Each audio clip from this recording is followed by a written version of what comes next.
ভাই বোন। বোন কোত্থেকে আনবো? বোন তোমার পেটে আছে।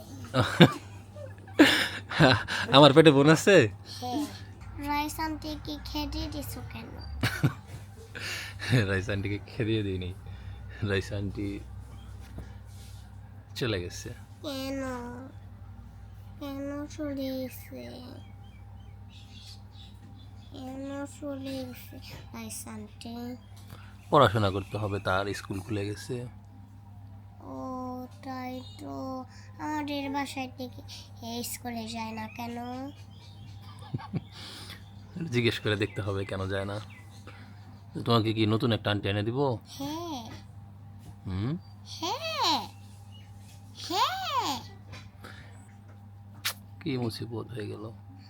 আম্মু রান্না করে আর মাটি কাটে ওগুলা করে আর ভিডিও শুট করে ওগুলা করে। খেলে না। আরে, তো আয়াতের সাথে খেলার জন্য একজন লোক লাগবে, বেশি বড় না, হ্যাঁ, ওই রাইসাদের মতো। বেশি ছোট হইলেও সমস্যা, আবার বেশি বড় হইলেও সমস্যা। বেশি বড় হইলে আয়াতের সাথে খেলতে চায় না, অন্য পোলাপানের সাথে আড্ডা মারে। আর বেশি ছোট হইলে তো আর এক সমস্যা, তার এই উল্টা বেবি সিট করা লাগে। সকাল কইতেছে কেউ নাই, আমার সাথে কেউ খেলে না। আমার বোন তোমার বাবার পেটে আছে, তোমার বাবার পেট কাইটা বের করো। এখন আবার কইতেছে যে বোন চাই। আমি বোন চাই। তোমার জন্ম দিতে যাই আমার পেট মোটা হয়ে গেছে গা, আর বোন জন্ম দিতে পারবো না। বোন নিব আমি। তো ভাই চাইছো, ভাই দিছি, এখন আবার বোন দিয়ে কি করবা? বোন খেলবো, বড় বোন। ও একবার ডিরেক্ট বড় বোন লাগবো, ছোটটা হবে না? রিহানের মতো ছোট্ট একটা এনে দিই। না, আমার মতো বড় বোন। বুঝছো তো, রেডিমেড তার মতো বড় বোন লাগবো, যাতে তার সাথে খেলতে পারে। রিহান বড় না হইলে তো আমরা পারবো না। তোমার এই রিহানকেই তো পালতে পারতেছি না। এই যে রিহানের জন্য এই যে আন্টি আসছে, আবার তোমার বোনের জন্য আবার আর এক আন্টি, আমি বাড়িতে খেলে আন্টিকে পালা দিব নাকি? হ্যাঁ, রাইস আনতে নিয়ে আসো। রাইস আন্টি বিয়ে দিয়ে দিব, রাইস আন্টিকে আর আনবো না। বোন ভাইয়া নাও, তুমি না কত ভাইয়া। তা আগে ভাইয়া পাইলা দেখাও, আগে ভাইয়ারে তো কোলে নাও না একবারও। কোন ভাইয়া বড় হয় না। তো বোন তো আরো আস্তে আস্তে বড় হইব, তুমি এখনো বড় হও নাই। কতদিন ধরে তোমার পালতেছি, তুমি তাড়াতাড়ি বড় হও না কে? বোন বোন আসে না কেন? তাহলে চলো একটু পরে আরেকটা আন্টি খুঁজে আসি গে। চলো বোনের সাথে খেলবো আর কি করবা? আর ঘুমাবো বোনের সাথে। করবো না। পড়বো বোনের সাথে আর কি করবো? আর খেলবো আর কি করবো? আর নদীতে যাব আর কি করবো? আর আরো পড়াশোনা করব আর স্কুলে যাব বোনের সাথে আর প্রাইভেটে যাব বোনের সাথে। রান্না করবে কে? রান্না করবে আম্মু। বোন হইলে তো আম্মু ঠাস করে টুস করে মরে যাবে, তখন তো তোমার রান্না করতে হবে। ওকে আমিও বোনের সাথে বোন পেঁয়াজ মরিচ কাটবে আর আমি রান্না করব।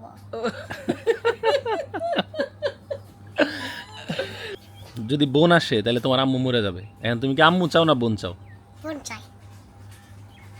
আম্মু কিন্তু বোন রে পালতে যে মরে যাবো গা। কেন করে? আম্মুর ওই যে পেট কাটা লাগবে, যে ভাইয়া হওয়ার সময় পেট কাটছে, এখন তো আবার পেট কাটতে গেলে এবার মরে যাবো গা। এক পেটের মধ্যে দুইবার কাটা যায় না তো। তাহলে এখন কি বলো, তুমি কি আম্মু চাও না বোন চাও? বোন চাই। আমার চায় না। আম্মুরে চাও না? না আম্মু মরে গেলে তোমার কষ্ট লাগবে না? না আল্লাহ কি বলে, সি আমি আম্মুকে নেব না। বোন নেবা? হ্যাঁ বোন নেব। তা আম্মু যদি না থাকে রান্না করে দিবে কে? আয়া আয়া রান্না করবে আর আর বোন পেঁয়াজ মরিচ কাটবে। বাবারে রান্না করে দিবে কে?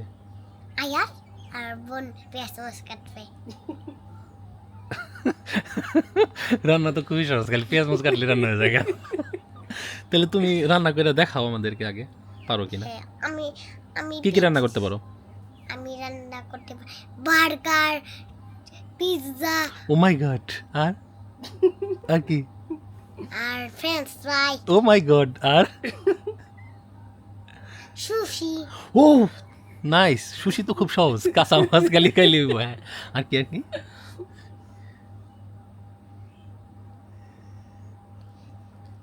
আর কি ভুলে গেছো?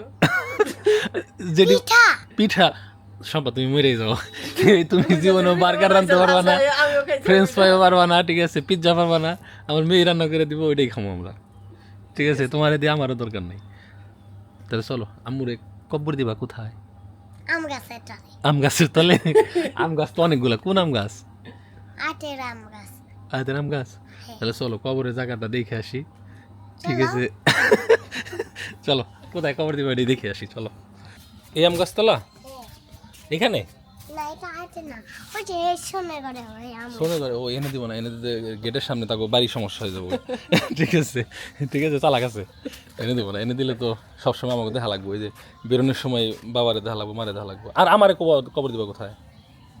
একসাথে দিবা দুজনকে? পয়সা আমারে 12 পয়সা দিবা? হ্যাঁ আমারে 12 পয়সা দিবা, তোমার এনে রাখবো। ঠিক আছে, আম্মুরে দিবা কোথায় দেখাও। আম গাছ এই কামরাঙ্গা গাছতলা দিলে কেমন হয়? হুম? গেটিয়া আছে গেটিয়া আয়াত নানি বাসায় যেতে পারবে না ও, এনে কবর দিলে আয়াত গেট দিয়ে নানি বাসা যেতে পারবো না, সরি, তোমার কবর এই সাইডে হচ্ছে না, একবার কোনায় কোনায় দেওয়া যাতে বেশি দেখা না লাগে, ঠিক আছে, দেখতে না হয়। ঘুম থেকে ওটা যদি প্রতিদিন এই বাপ মায়ের কবর দেওয়া হতো তো সমস্যা। খাওয়াই আমার এগুলো কি পাল্টাছি, হ্যাঁ? মরণ লাগবেই। না, কবরের জায়গাটা আসলে রেডি করা দরকার। রেহান, তুমিও কি দুদিন পরে এরকম কইবা না? হ্যাঁ, কোনি বাদে? আমার কবর দিয়া আপনার কবর। আমি খবর দিয়ে আইবো। আচ্ছা ঠিক আছে, দেখাও কোথায় দিবা, দেখাও। তুমিও দেখবা না? আসো, চলো। বাবা মার কবর দেখবো নাকি, আসো। আসলে আমরা না সম্পা একটা জিনিস কি, এটা মজা করি, এই আর কি করি, নিজেদের কবরের জায়গা রাখা উচিত, তাই না? আয়াত একটা বোন চায়, এখন আমি বলছি আরেকটা বোন আনতে গেলে তো তোমার মা যাবো মইরা, পেট কাটা লাগবো। এখন পেট কাটা লাগলেও না, তার বোন দরকার, এখন মায়ের কোনে কবর দেবো, এটা দেখাইবার যাইতেছে। তাকে কবর খানে এইখানে কবর দিবা? হ্যাঁ বাবা কি কোথায়? বাবাকে বাড়া পয়সা আবার বাবা বসে তা আমার আম্মুর সাথে কবর দিতা, আমার সাথে কবর দেবো কেন একসাথে থাকতাম দুইজনে। বাড়া পয়সা দাদা আছে দাদার কবর ওখানে ও, দাদার সাথে যা থাকতে হবে আমার, হুম বাবার সাথে। তা আম্মুরেও দিও বারা বসে। হুম, দাদিও থাকবে বাড়া পয়সায় হ্যাঁ কবর দেব হ্যাঁ, আর আম্মুকে এখানে কবর দেব মানে আম্মুরে ছাড়বো না, একটু একটু ভালোবাসে, ঠিক আছে, বাপের একদমই না, বাপরে তার বাপের কাছে পাঠাবো। বাবা মার এক জায়গায় খবর দিতে হয় আর তাহলে কোথায় দিবা বলো? চিন্তায় আছে, গভীর চিন্তায় আছে। আমাকেও বাড়া পয়সা ইহান দিব পাল্টাছে, আর বাবাকেও দিব দাদিকেও দিব বাড়া পয়সা এর নেই এলাকায় রাখবে না তোমার আমার, এ বাড়ি ঘর সব আগো, বিস্কুট তো চলে তোর কাম না, তুমি আমার বাড়িতে রাখবা না, এত কষ্ট করে আমি বাড়ি ঘর করছি, ঠিক আছে, তুমি আমার এনেই রাখবা না, এটা কোনো কথা? সত্যি, এটা আমাদের আসল বাড়ি না, এটা আমাদের আসল ঠিকানা না, ফাইনাল ঠিকানা যে কই হইব অগোপর নির্ভর করবো, তখন তো মরার পরে তো আমাকে কোনো কথাই চলবো না। কোথায় যাবো না? ওরা যে জায়গায় করবো সেই জায়গায়। হ্যাঁ, এইখানেই দিও, তোমার বাবার কবর আর আমার কবর এক জায়গায় দিও। আচ্ছা এনিওয়েজ, ঠিক আছে, মূল কথা হইতেছে আসলে আয়াতের জন্য একজন দরকার, হ্যাঁ, আর একটা মেয়ে ছিল, ওরা আবার স্কুল খুলছে, চলে গেছে, এখন ওই যে ও তো রিহানরে নিয়ে ব্যস্ত, আর সম্পা আমি তো উড়াদুরা ব্যস্ত, আর 1-1.5 বছর ওর সাথে থাকলেই, এখন অনেকেই বলতে পারেন যে ভাই আপনারা সময় দেন নাকি, আসলে আমরা সময় দিতে পারি না, আমাদের সামনে আরও বড় প্রজেক্ট আসতেছে একটা, আরও সময় দিতে পারবো না, যেটা বাস্তব, ঠিক আছে। তো কে যদি থাকে এরকম যোগাযোগ করেন, তো ধন্যবাদ সবাইকে। আর ছোটো মানুষ এমনিতেই মানে এখন তো বুঝে না, অনেক কথাই বলে, এটা নিয়ে আবার কেউ মাইন্ড করেন না। তো ভালো থাকেন সবাই, আল্লাহ হাফেজ, আসসালামু আলাইকুম। আসো আসো আসো।